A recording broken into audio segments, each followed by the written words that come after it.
creating custom Pokemon for you! Welcome back, everyone, to the show where we select lucky commenters to spin a series of random wheels that give us factors for a Pokemon that we then create just for you. It's gonna be an awesome episode today, y'all. We're gonna make 3 amazing custom Pokemon as always, so I hope you enjoy, and if you end up wanting a custom Pokemon for yourself, then don't forget to leave a comment because I'll be randomly selecting people from this video's comments for the next episode. But without further ado, let's get into the first Pokemon. And this one will be for Pokemon B1. Happy birthday. I really like your profile pic. And let's start by getting the power level of your Pokemon, and you are going to be a mythical Pokemon. That is the second rarest result possible. That is amazing. And mythical Pokemon usually don't evolve, but we do still spin this wheel where you have a very small chance to get some, but you did. And now let's see what typing this mythic Pokemon is going to be. Your first type is the dark type. An evil mythical is definitely interesting. And dark steel type? Cool. And the last step, before we see which Pokemon looks like, let's see what his X Factor is going to be. And it is a signature new mechanic. This Pokemon is a crazy start to the episode.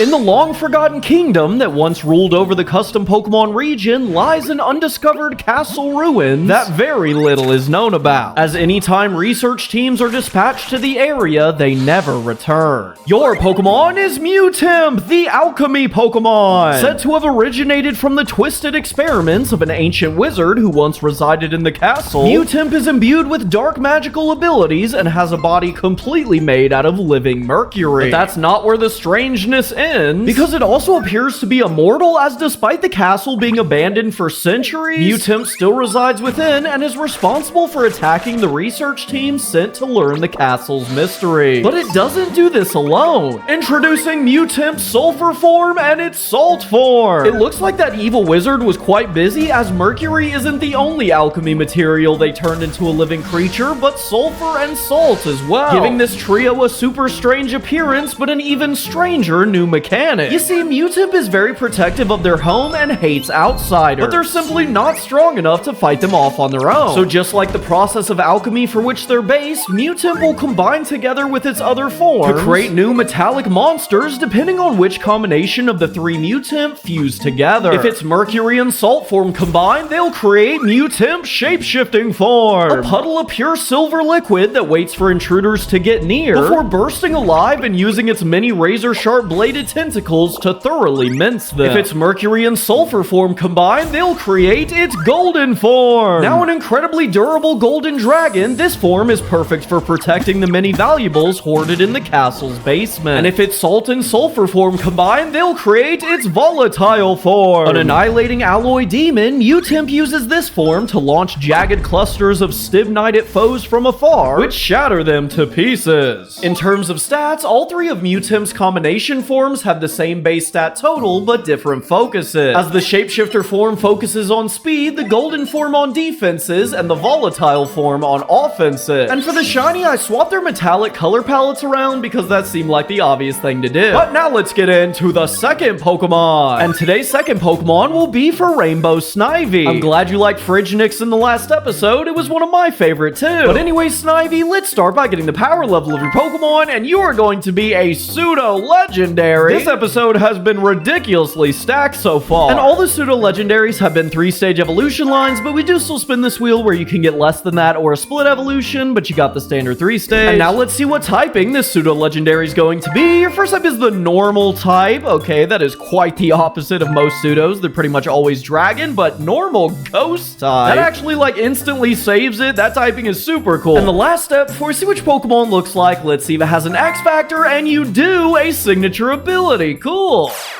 Who you gonna call? The first stage of your Pokemon is Bakubu, the Ghost Eater Pokemon. As the name implies, these Pokemon eat Ghost-type Pokemon, pulling them in with its long nose before absorbing them into its body to use as fuel. And that's something that's super easy for the Pokemon when you consider its typing, as not only does being a Ghost type let it take advantage of Ghost being super effective against itself, but its normal typing makes it immune to Ghost, so they can't even retaliate. And upon reaching level 30, it'll evolve into Tragapir. This Pokemon is based on a Baku, a creature from Japanese folklore that is said to eat bad dreams, and is often depicted as a combination of several different animals, most commonly the tapir. And just like Baku, this Pokemon is often used by trainers to eat the ghost types haunting their homes. In fact, there even exist paid services that will bring a group of Tragopir to the haunted location of your choosing, who are capable of turning even the most cursed abodes completely ghoul-free, guaranteed. And at level 55, it'll evolve into Gravour.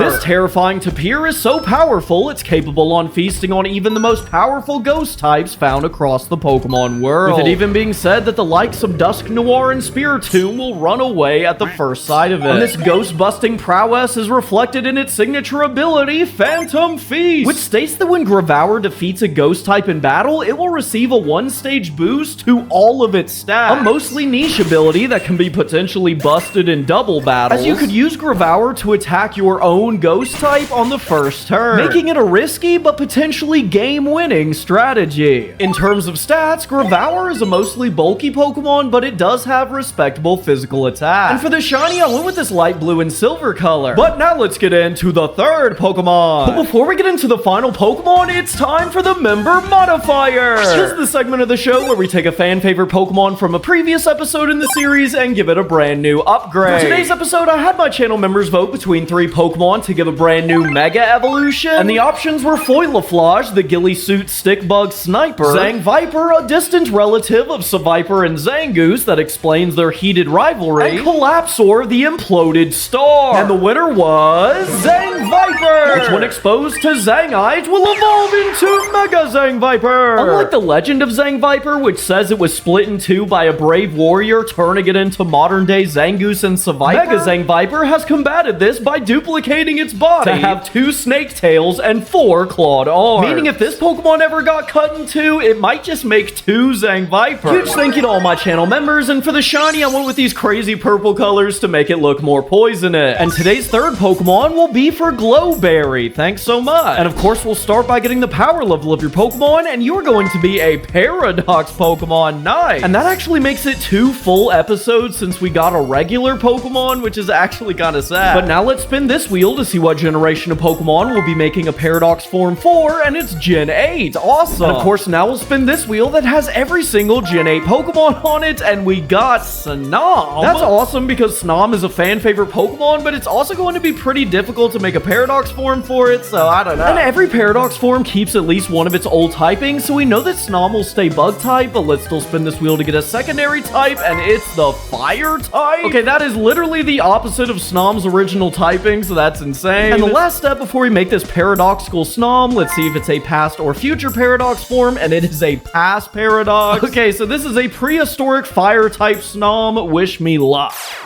It's getting hot in here. Your Pokemon is Searing Maw, the Molten Ripper Pokemon. The Molten Ripper Pokemon? What? This cute little guy? No way. He's just a cute little... Ah! Yeah, never mind. That name fits. Now sporting a ruthless appearance that's nothing like the adorable Snom we know today, Searing Maw was one of the most terrifying creatures in the ancient Pokemon world, as its pincers were so incredibly strong and hot that they could bite a chunk out of even the most indestructible of steel and rock types. And while Searing Maw actually start off looking very similar to the original Snom, they dramatically change appearance over the course of their life by spending their time completely submerged in pools of lava, slowly absorbing the extreme levels of heat until their outward appearance begins to match their ruthless conditions. In terms of stats, Searing Maw has absolutely insane physical attack as well as really good defenses, but of course it's super slow. And for the shiny, I turned its red flames into this green color as a reference to its previous bug typing. If you like today's episode, make sure to check out all the other episodes of the Custom Pokemon series that can be found in this playlist. And as always, huge thank you to all the artists that made today's Pokemon. They can all be found in the description, so make sure to go check them out. I'm gonna get right back to making some awesome custom Pokemon for you, so I'll see you in the next episode, but until then,